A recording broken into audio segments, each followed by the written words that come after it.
हम आपको वो गेम चेंजर फैक्टर भी बताएंगे जिनके दम पर दिल्ली में बीजेपी ने सत्ता का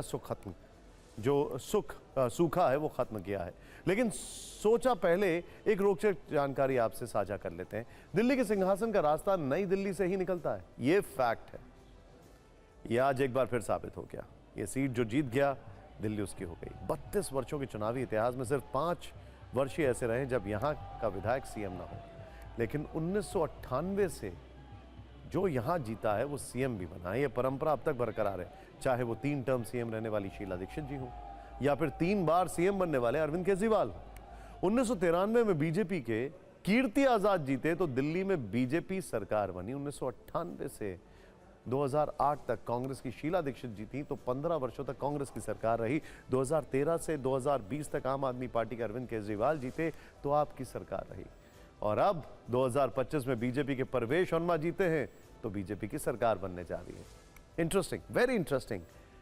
और जब 27 साल बाद बीजेपी वापसी कर रही है तो वो कौन से फैक्टर रहे हैं जो इस चुनाव में बीजेपी के लिए गेम चेंजर साबित होंगे? इसे आप बीजेपी की जीत का एम फैक्टर भी कह सकते हैं। एम यानी मुस्लिम मतदाता, एम यानी मध्यम वर्ग, एम यानी महिला वोटर्स, एम यानी मोदी की गारंटी, एम यानी मुफ्त योजना बंद ना करने का वादा। इसके अलावा 8वें वेतन आयोग की घोषणा, धर्म की जगह विकास चुनावी लड़ाई का मुद्दा रहा। आपको एक एक करके सारे फैक्टर्स के बारे में बताएंगे, लेकिन पहले जरा यह देख लेते हैं कि जिस अरविंद केजरीवाल की छवि को आम आदमी पार्टी ने अपना यूएसपी बनाया था, इस चुनाव में कैसे उसकी धज्जियां उड़ गई। बीजेपी ने आखिर वो कौन सा फॉर्मूला लगाया कि आपकी सबसे बड़ी ताकत ने ही उसे बैकफुट पर ला दिया। आपको याद होगा अरविंद केजरीवाल जब जेल से लौटे थे तो मुख्यमंत्री पद से इस्तीफा देते हुए उन्होंने कहा था कि मैंने जनता की अदालत में जाने का फैसला किया है, जनता ही बताएगी कि मैं ईमानदार हूं या नहीं। इस चुनाव में बीजेपी के सामने उनके कट्टर ईमानदार वाले इस दावे से निपटना भी एक चुनौती थी। लेकिन बीजेपी ने चुनाव में केजरीवाल और उनकी सरकार के खिलाफ भ्रष्टाचार को ही सबसे बड़ा हथियार बना लिया। अरविंद केजरीवाल की पार्टी भ्रष्टाचार विरोधी आंदोलन से निकल कर आई थी, लेकिन 10 साल बाद ही पार्टी के बड़े नेताओं पर करप्शन के गंभीर आरोप लगे। केजरीवाल, मनीष सिसोदिया, सत्येंद्र जैन और संजय सिंह को जेल तक जाना पड़ा। आप पर लगे मनी लॉन्ड्रिंग के गंभीर आरोपों और कथित शीश महल को बीजेपी हवा देती रही। ये नैरेटिव केजरीवाल खत्म नहीं कर पाए। दिल्ली में शराब मुद्दे की गूंज थी, आम आदमी पार्टी पर आबकारी नीति में घोटाले के आरोप लगे थे। शराब मुद्दे को बीजेपी ने खूब भुनाया। केजरीवाल और उनकी पार्टी बीजेपी के इस नैरेटिव को भी काउंटर नहीं कर पाए। इसके अलावा सीएजी की रिपोर्ट में भी आम आदमी पार्टी पर हॉस्पिटल निर्माण में भ्रष्टाचार के आरोप लगे। पार्टी ने सीएजी रिपोर्ट पर बहस कराने के बजाय इसे टालने की कोशिश की। मामला हाईकोर्ट तक पहुंचा। शराब घोटाले और शीश महल जैसे मुद्दे पर सियासत की सुई पहले ही हिल रही थी, ऊपर से सीएजी रिपोर्ट ने भ्रष्टाचार वाले आरोपों को और भड़का दिया। पूरे चुनाव में अरविंद केजरीवाल एंड कंपनी के करप्शन का मुद्दा गूंजता रहा। इन आरोपों से केजरीवाल की कट्टर ईमानदार की छवि को जबरदस्त धक्का लगा। वो ईमानदारी के प्रीमियम पर राजनीति कर रहे थे, लेकिन बीजेपी ने अपनी रणनीति से उनका कट्टर ईमानदार वाला सियासी बैलेंस खत्म कर दिया। शायद इसीलिए दिल्ली की जनता ने भी उन्हें जीत का सर्टिफिकेट नहीं दिया। इस्तीफा देते वक्त उन्होंने ही कहा था कि दिल्ली की जीत उनकी ईमानदारी की जीत होगी। अब हार के बाद उनके पास इसका कोई जवाब नहीं है। एक्सपर्ट्स का यह कहना है, जो दिल्ली के जानकार पॉलिटिकल एक्सपर्ट्स हैं, उनका कहना है कि अरविंद केजरीवाल जिसको अपना ट्रम्प कार्ड बता रहे थे, चाहे वो मोहल्ला क्लिनिक हो या सरकारी स्कूल हो, अल्टीमेटली हुआ क्या? ये वो प्रोजेक्ट्स थे जो उन्होंने अपने पहले टर्म में ही पूरे कर लिए थे। दूसरे टर्म में इसमें सेल आउट पॉइंट क्या था? दूसरे टर्म में ऐसा क्या था जो अरविंद केजरीवाल लोगों को कन्विंस कर पाते? ये एक्सपर्ट्स का कहना है। इस बार के चुनाव में मुस्लिम वोटों की काफी चर्चा चली। इंटरेस्टिंग बात क्या है, पहले ही आपको डिस्क्लेमर देते हैं कि 7 में से 6 सीटों पर अभी भी आम आदमी पार्टी का कब्जा है मुस्लिम वोटों में, जो डोमिनेंट मुस्लिम वोट। खास तौर पर जब ऑल इंडिया इमाम एसोसिएशन के चीफ मौलाना साजिद रशीदी ने दावा किया कि अपनी जिंदगी में पहली बार उन्होंने बीजेपी को वोट दिया, फिर तो चुनावी पंडित भी हैरान हो गए, क्योंकि ऐसा माना जाता है कि मुस्लिमों की पसंद बीजेपी नहीं है। आखिर इस चुनाव में क्या हुआ? क्या वाकई मुस्लिमों का हृदय परिवर्तन हो गया? आंकड़ों से समझते हैं। देखिए, दिल्ली की 70 में से कुल 11 मुस्लिम बहुल सीटें हैं। इनमें से भी 7 जो हैं वो बहुत प्रोमिनेंट है। 2020 में एक तरफा 9 सीटें आम आदमी पार्टी के खाते में गई थी, जबकि बीजेपी को सिर्फ 2 सीटें मिली थी। इस बार आप 7 सीटों पर सिमट गई। बीजेपी के खाते में 4 सीटें गई हैं, यानी उसने 2 सीटें आम आदमी पार्टी से छीन ली। मुस्तफाबाद बहुत बड़ा टर्निंग पॉइंट होने वाला है और एक केस स्टडी होने वाला है आने वाले समय में।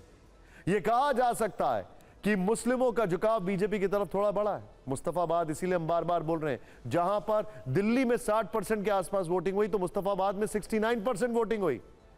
हालांकि पलड़ा अभी भी आम आदमी पार्टी का ही भारी दिख रहा है।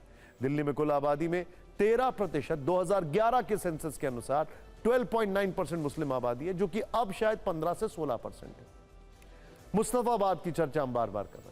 जब मुस्लिम वोटर्स और मुस्लिम बहुल सीटों की चर्चा चली है तो मुस्तफाबाद की हम बात फिर से करते हैं, जिसका जिक्र इस चुनाव में जमकर हो रहा है। यहां से असुद्दीन ओवैसी की पार्टी AIMIM ने दिल्ली दंगे के आरोपी ताहिर हुसैन को टिकट दिया था, जो दिन में प्रचार करते थे और रात में वापस जेल जाते थे, लेकिन जनता ने ताहिर को रिजेक्ट कर दिया। 2020 में आम आदमी पार्टी के हाजी यूनिस और बीजेपी के जगदीश प्रधान के बीच सीधा मुकाबला था, जिसमें हार जीत का अंतर लगभग 20,000 वोटों का था। लेकिन मुस्तफाबाद में इस बार चौतरफा लड़ाई हुई, जिसमें 3 मुस्लिम उम्मीदवार थे, जबकि एक हिंदू बीजेपी के मोहन सिंह बिष्ट, जिन्होंने करावल नगर को लेकर, अभी देखिए आप कपिल मिश्रा को देख रहे थे नीचे, करावल नगर को लेकर बड़े नाराज थे वो, क्यों मेरी सीट है, क्यों कपिल मिश्रा को दे दी गई।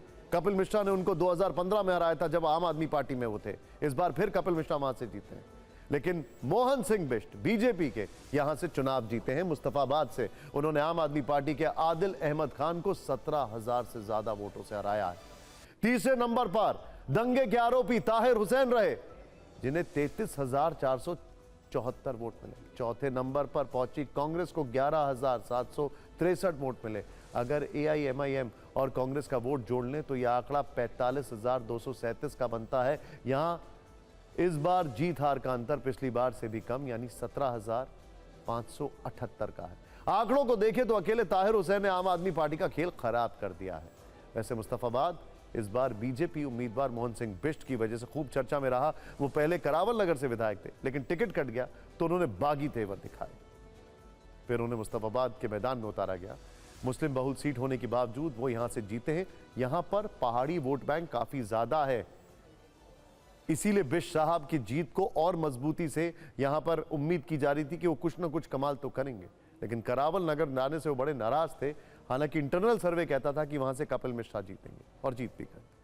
मुस्लिम वोटर्स के अलावा दिल्ली में दलित सिख वोटर्स का भी अच्छा खासा प्रभाव है। दलित और सिख वोटर्स का भी अच्छा खासा प्रभाव है। I stand corrected. कहते हैं कि दिल्ली में जिन्हें मुस्लिम और दलित का साथ मिल गया वो सिंहासन पर बैठ गया। ये वो वोट बैंक है जो कभी कांग्रेस के साथ हुआ करता था। इन दोनों के असर वाली कुल 23 सीटें हैं। मुस्लिमों की 11 सीटों का समीकरण आपने देख लिया। अब दलितों के प्रभाव वाली 12 सीटों का गणित समझ लेते हैं। 2020 में आम आदमी पार्टी ने 12 की 12 सीटों पर जीत हासिल की। इन सुरक्षित सीटों पर कांग्रेस या बीजेपी का खाता नहीं खुला था, लेकिन इस बार हिसाब किताब बदल गया है। कांग्रेस को तो कुछ हासिल नहीं हुआ, लेकिन बीजेपी ने आम आदमी पार्टी से 4 सीटें छीन ली हैं। आपको इस बार 8 सीटें ही मिली, यानी उससे 4 सीटों का नुकसान है। हां, लेकिन यहां पर उसकी थोड़ी इज्जत बच गई है। हालांकि सिख समुदाय ने दिल्ली में बहुत बड़ा उलटफेर कर दिया है। उनका एक तरफा वोट बीजेपी के खाते में गया है, जबकि पिछली बार परिस्थितियां ठीक उल्टी थी। दिल्ली में 9 सीटें ऐसी हैं जहां सिख समुदाय के मतदाता निर्णायक हैं, यानी इन सीटों पर जीत हार यही समुदाय तय करता है। बीजेपी ने 9 में से 8 सीटों पर जबरदस्त जीत हासिल की है। कहा जाता है कि ट्रेडिशनल बीजेपी का वोट बैंक रहा है दिल्ली में, और अब उसने वापस वो कंसोलिडेट कर लिया है। आम आदमी पार्टी सिर्फ 1 सीट पर सिमट गई है। 2020 में मामला इससे उलट था। आम आदमी पार्टी ने 8 सीटें जीती थी और बीजेपी को महज 1 सीट मिली थी। इसका एक मतलब यह भी है कि पंजाब के किसान आंदोलन का दिल्ली में उतना असर नहीं हुआ है, जिसका कुछ पॉलिटिकल पंडित अनुमान लगा रहे थे। खैर, जाति और समुदाय के साथ बीजेपी ने मध्यम वर्ग पर भी इस बार फोकस रखा, जो नतीजों में दिख रहा है। देखिए 67% अगर कहा जाए तो जो 67% वोट बैंक है दिल्ली में, वो है मिडिल क्लास। 27 साल बाद मिली इस कामयाबी में यह फैक्टर बड़ा साबित हुआ। एक रिपोर्ट के अनुसार दिल्ली में मिडिल क्लास 67.16% है। ये अलग अलग आय वर्ग के हैं। इस नंबर को बीजेपी ने गंभीरता से लिया। चुनाव से ठीक पहले 12 लाख की कमाई को टैक्स फ्री करने का ऐलान कर दिया। परिणाम यह हुआ कि अरविंद केजरीवाल अपनी सीट भी हार गए हैं। दिल्ली में सरकारी कर्मचारियों की संख्या भी अच्छी खासी है। तो यह भी कहा जा रहा है कि 8वें वेतन आयोग की घोषणा ने बीजेपी के लिए बूस्टर का काम किया। जिस जगह अरविंद केजरीवाल की सीट थी, वहां कई सारे सरकारी कर्मचारियों का वोट बैंक है।